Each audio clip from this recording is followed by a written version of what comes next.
Buenos días. Hay que ver que uno nunca termina de asombrarse. El sol está amaneciendo. Son las poco más de las 7. Pleno invierno. Y tenemos este personaje aquí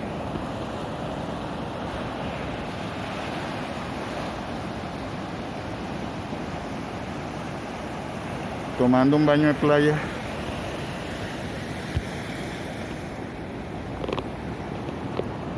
A esta hora con ese mar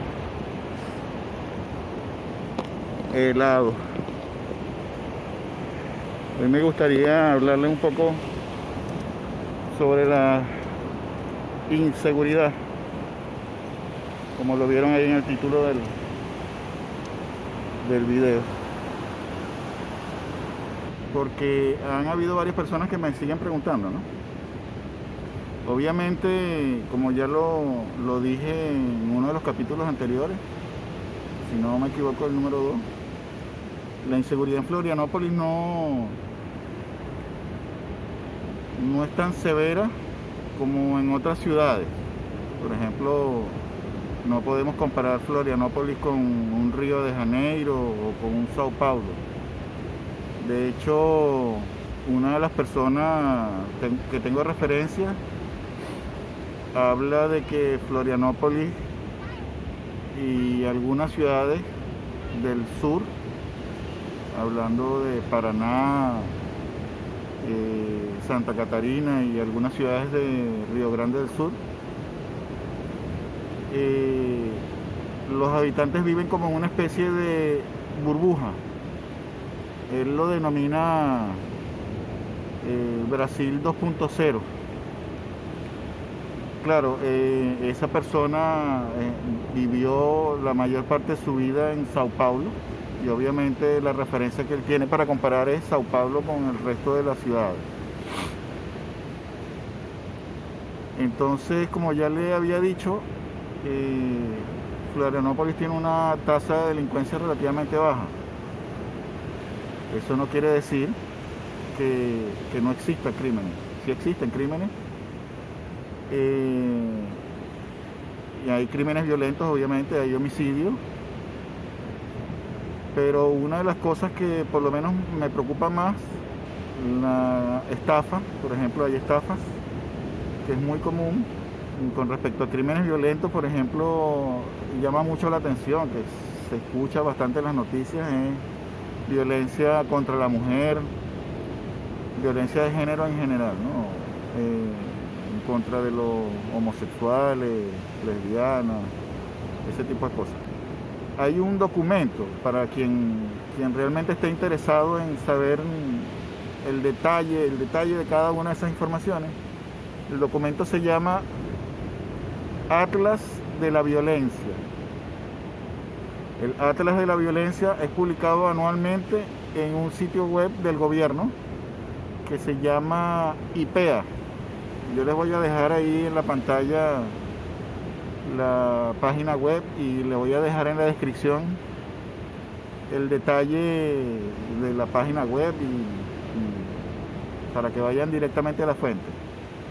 Entonces, como todo reporte, es un reporte estadístico bien detallado, donde se comparan no solo Florianópolis, sino todas las ciudades de Brasil.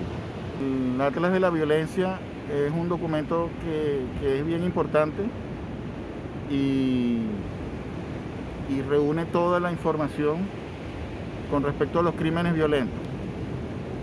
También llama mucho la atención el trabajo esclavo, y me refiero al trabajo esclavo desde el punto de vista de que utilizando esquemas de engaño, así como estafa, ha acontecido que algunas personas invitan a la gente para venir a trabajar ofreciéndole oportunidades como que mira, vas a contar con habitación, vas a tener un sitio donde dormir, donde comer, te vamos a dar comida, te vamos a dar un refugio, y te invitamos a que vengas aquí a cosechar en la época de cosechas de frutas, por ejemplo, cosechas de fresa, en las cosechas de las uvas, las cosechas del maíz, hay otro, naranja. Y cuando la gente viene, generalmente vienen a trabajar de estados del nordeste, ¿no? De Bahía, de Pernambuco. Los ponen a trabajar en unas condiciones que es prácticamente el trabajo esclavo, ¿no?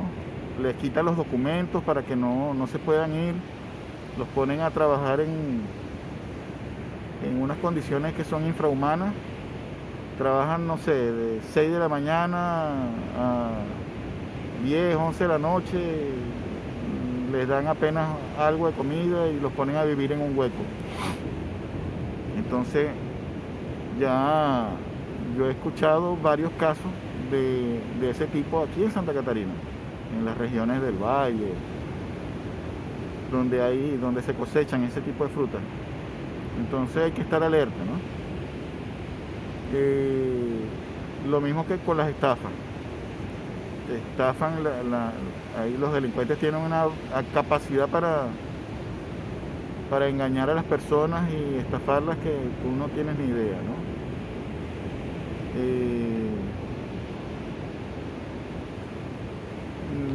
Otro de los delitos es los delitos referentes a la invasión de propiedades. Aunque ustedes no lo crean, en Florianópolis y en la mayor parte de las ciudades de aquí de Santa Catarina, la gente todavía tiene la costumbre de dormir con las puertas abiertas.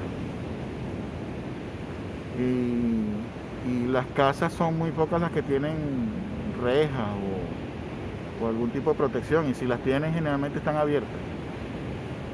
Y entonces ocurre frecuentemente que los delincuentes invaden las propiedades, por ejemplo, entran a los patios y se roban bicicletas, se roban botellones de gas y cualquier material que puedan revender rápidamente. Muchas veces se atreven hasta de entrar en las propias casas y se llevan o se roban televisores, artefactos electrónicos y dinero que puedan tener. En muy pocas ocasiones, aunque dadas esas circunstancias, ocurren delitos como por ejemplo violación dentro de las propiedades o robos que terminen en muerte, y etcétera, ¿no? Ocurre, pero no es común. En nuestro caso, nosotros fuimos víctimas ahora por primera vez en 5 años, y es que nos robaron los cables de electricidad. Se metieron, los delincuentes se metieron con aquella caja donde están los medidores eléctricos y arrancaron los cables, intentaron robárselo, porque a la final no pudieron robárselo, los cortaron. Lo que sí es que la caja quedó en muy malas condiciones y yo les voy a dejar una foto allí de cómo quedó y después cómo la dejamos allí después de hacer una intervención. Pues tuvimos que improvisarle allí unas tapas con unas chapas metálicas y ese tipo de cosas. Pero es eso, o sea, en el edificio donde estamos viviendo sí han ocurrido algunos robos por ejemplo, se han robado botellones de gas. Y más nada. En una oportunidad vimos que íbamos en el transporte público, en el autobús, y entraron unos delincuentes a asaltar el autobús, pero no se metieron con los pasajeros, fueron directamente al cobrador y robaron el cobrador y se fueron. Pero eso ha sido una sola vez en 5 años, imagínense. Es eso, amigos. Les dejo imágenes de este lindo amanecer aquí.